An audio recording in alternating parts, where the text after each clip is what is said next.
old mapmaker and the whispering compass. Old Alara was the finest mapmaker in the bustling city of Ethel. Her maps weren't just lines and names. They hummed with the spirit of the lands they depicted. But for years, Alara felt a quiet ache, a yearning for a map she hadn't yet drawn, her own. One blustery evening, a young merchant named Kai came to her shop. He carried a small, tarnished brass compass. "This was my grandfather," he said, his voice laced with frustration. "He swore it would lead me to unimaginable wealth, but it just spins wildly, pointing nowhere."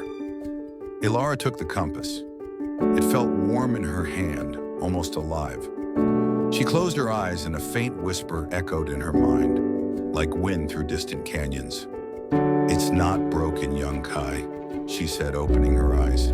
"It's pointing to your north, not a geographical one." Kai scoffed. "My north?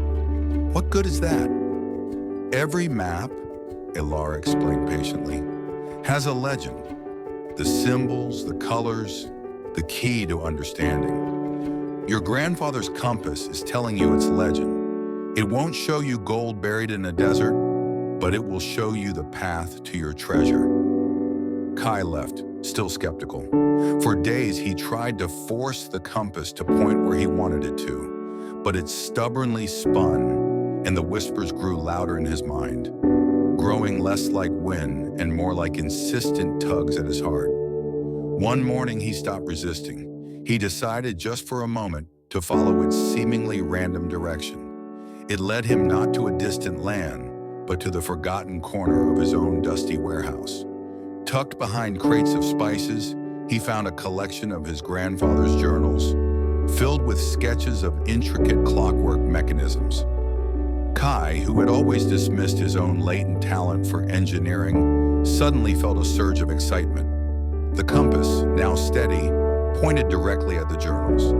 Kai spent months immersed in those sketches, and soon his hands, once clumsy with ledgers, moved with precision over gears and springs.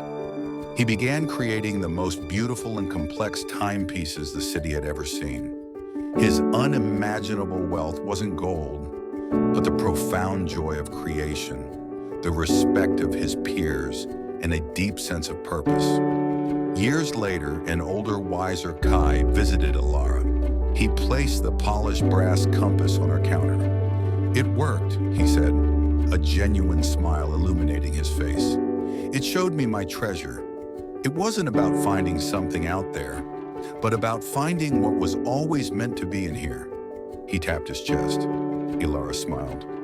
"The world is full of signs, Kai, but often the greatest treasures and the clearest directions are found when we learn to listen to the whispers of our own heart and follow the unique legend of our own lives." Life lesson. True treasure and purpose often lie within ourselves, revealed not by external forces or conventional maps, but by listening to our intuition and following our innate talents and desires even when they seem to point in unconventional directions. The journey of self-discovery is the real adventure.